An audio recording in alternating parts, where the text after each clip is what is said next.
की, उन्हें मना किया गया तो उसकी बच्ची को जबरन उठा के ले जाने लगे। पिता ने विरोध किया तो पिता को मार मार के उसका सर फोड़ दिया, माँ की हड्डी पसली तोड़ दी। इतने बुरे हालात है। तो आप लोगों ने अभी तक किया क्या? घटना कितने बजे की है कल रात को बेटा?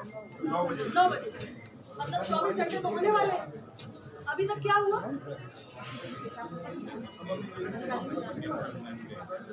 नहीं, अभी तक क्या हुआ भाई? FIR दर्ज हो गई? कुछ नहीं। मतलब इसके बाद भी मुझे आने की जरूरत है कि FIR दर्ज होनी चाहिए। इनका मेडिकल तक नहीं हुआ, ट्रीटमेंट का तो पता नहीं। माँ खड़ी होकर कह रही है कि बच्ची को उठा ले जा। इतनी गुंडागर्दी होगी जिले में। क्या कहती है उत्तर प्रदेश की सरकार? बताइए। नहीं, मुझे ये बताइए कि उत्तर प्रदेश की सरकार क्या कहती है? ऐसे किसी की लड़की को उठा के ले जाएंगे? इतनी गुंडाई होगी और आप लोग खड़े होकर तमाशा देखेंगे, किसी बच्ची को उठा के ले जाएंगे? इतना माइकल इस जिले में कौन पैदा हो गया?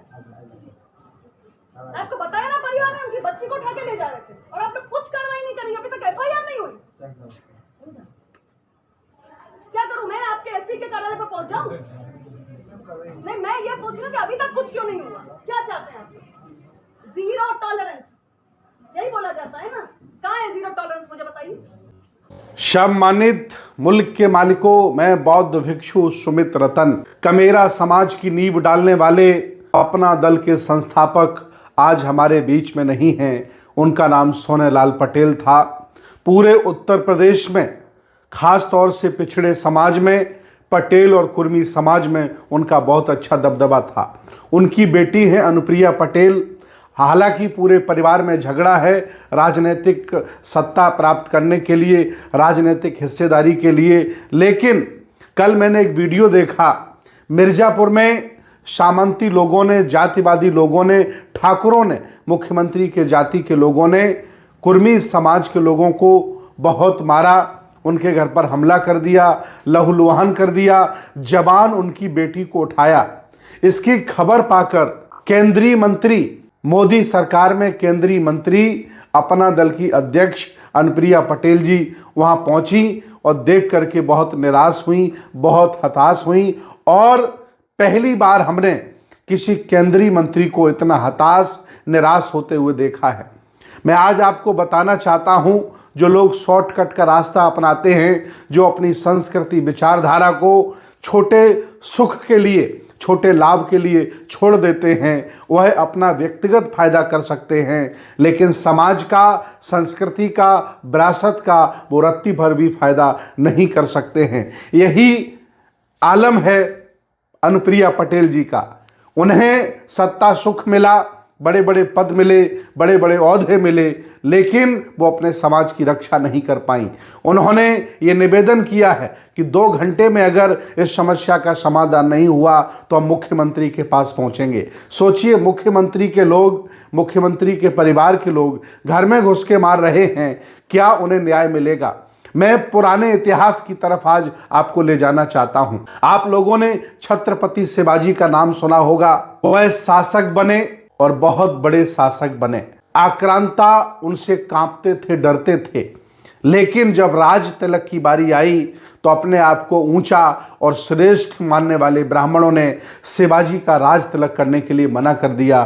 कहा कि ये क्षत्रिय नहीं है और चातुर्य वर्ण व्यवस्था में ब्राह्मण राज तिलक सिर्फ क्षत्रिय का ही कर सकता है, शूद्रों का और अछूतों का नहीं करेगा। मैं आपको बताना चाहता हूं, 16 महाजनपद और 10 गणराज्यों से जो लोग आते हैं, उस व्यवस्था से जो लोग जुड़े हैं, चातुर्य वर्ण व्यवस्था उन्हें अछूत या शूद्र मानती है। लिहाजा इतने बड़े शासक, मराठाओं के शासक शिवाजी का राज तिलक ब्राह्मणों ने नहीं किया, फिर जुगाड़ करके कराया गया। आप लोग इतिहास पढ़ लीजिएगा। इसके बाद आरक्षण के जनक छत्रपति साहू जी महाराज, उनका अपमान नहाते समय ब्राह्मणों ने किया।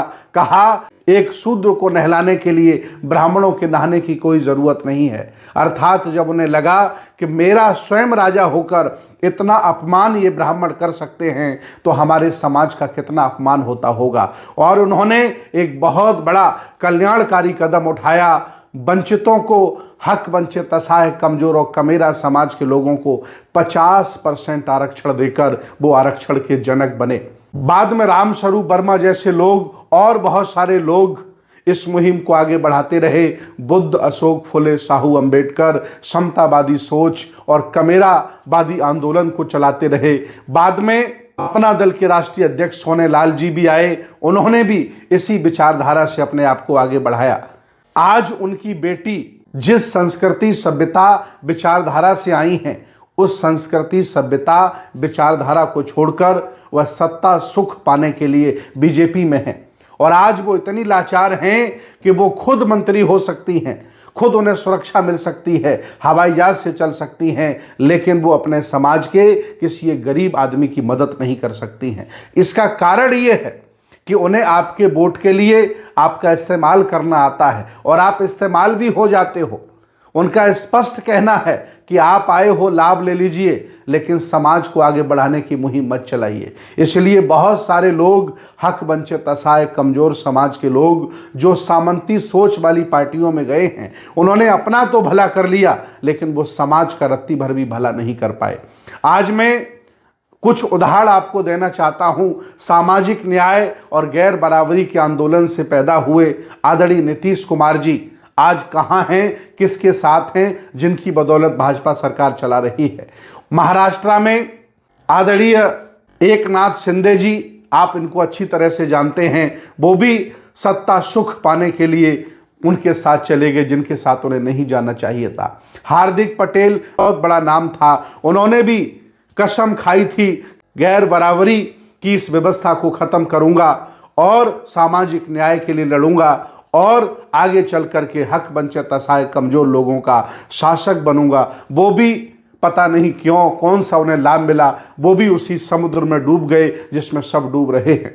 पूरा अनुप्रिया जी का परिवार, अनुप्रिया जी स्वयं जिस व्यवस्था से और जिस पाठशाला से आती थी, वो आज भी भाषण देती हैं तो मुझे बड़ा फक्र होता है कि नमो बुद्धाय का संबोधन करती हैं। एक ऐसी बहादुर महिला, बहादुर सोनेलाल पटेल के घर में जन्मी महिला बेटी आज हताश है, निराश है और उनकी हिम्मत नहीं है कि अपने कुर्मी समाज पर हुई ज्यादती की एक एफआईआर दर्ज करा ले। ये होता है जो व्यक्ति राजनीतिक गुलामी, जो लोग सामाजिक गुलामी स्वीकार कर लिए हैं, उनके हाल आप जानते हैं। जिन्होंने आर्थिक गुलामी स्वीकार कर ली है, उनके भी हाल आप जानते हैं। जो लोग मानसिक गुलाम हैं, उनके भी हालात आप जानते हैं। लेकिन जो राजनीतिक गुलाम हैं, उनके भी हालात जान लीजिए। इसलिए मैं आज ये बातें इसलिए आपको बता रहा हूं कि आपका गौरवशाली इतिहास है। आप शासक रहे हैं, राजा महाराजा रहे हैं। जो लोग पुराने इतिहास के दौरान आपके घरों में पानी भरा करते थे, आज वो देश पर कब्जा कर लिए हैं। और आपके अंदर ये हिम्मत नहीं रही लड़ने की, कुछ करने की, कि उनसे लड़ा जाए और पुराने पुरखों का जो इतिहास था उसे दोहराया जाए।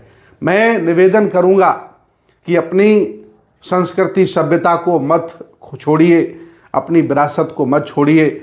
आप राजनीति में राष्ट्रपति बन सकते हो, आदरणीय कोविंद जी की तरह, आदरणीय मुर्मू जी की तरह, लेकिन समाज का भला नहीं कर सकते हो, बहुत लोगों का भला नहीं कर सकते हो। ये तभी होगा जब हक वंचित, असहाय, कमजोर समाज को लेकर साथ चलो और इनका नेता बनो। तब जाकर के सामंती लोग जो आज आपको राष्ट्रपति बना सकते हैं, केंद्रीय मंत्री बना सकते हैं, लेकिन सोच उनकी वही है, वो आज भी आपको अछूत और शूद्र ही मानते हैं। इसीलिए उनकी हिम्मत है कि आपके घर में कब्जा कर लेते हैं, आपके घर पर हमला कर देते हैं, आपकी नौकरियां छीन लेते हैं, आपका आरक्षण छीन लेते हैं। सामाजिक आंदोलन, धार्मिक आंदोलन सामंतियों के बलबूते नहीं चलाए जा सकते हैं। जिन लोगों ने सामंतियों से दोस्ती की, उनके हाल देख लीजिए। जिन्होंने सामंतियों को अपने घर में घुसेड़ा, उनके भी हाल देख लीजिए। बहुजन समाज की राजनीति करो, ये 100 करोड़ आबादी आपकी है, सबको साथ लेकर के चलो। 2-3% लोगों की बदौलत आपकी सत्ता आने से रुक नहीं जाएगी। बहुत बहुत धन्यवाद, बहुत बहुत साधुवाद।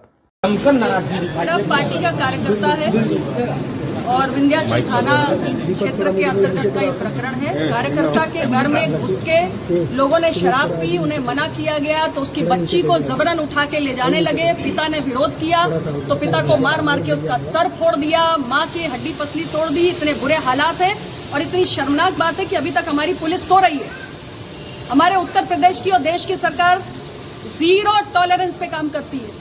बहू बेटी के साथ किसी भी तरीके की हम लापरवाही बर्दाश्त नहीं करेंगे, किसी भी तरीके का अमर्यादित आचरण बर्दाश्त नहीं किया जाएगा।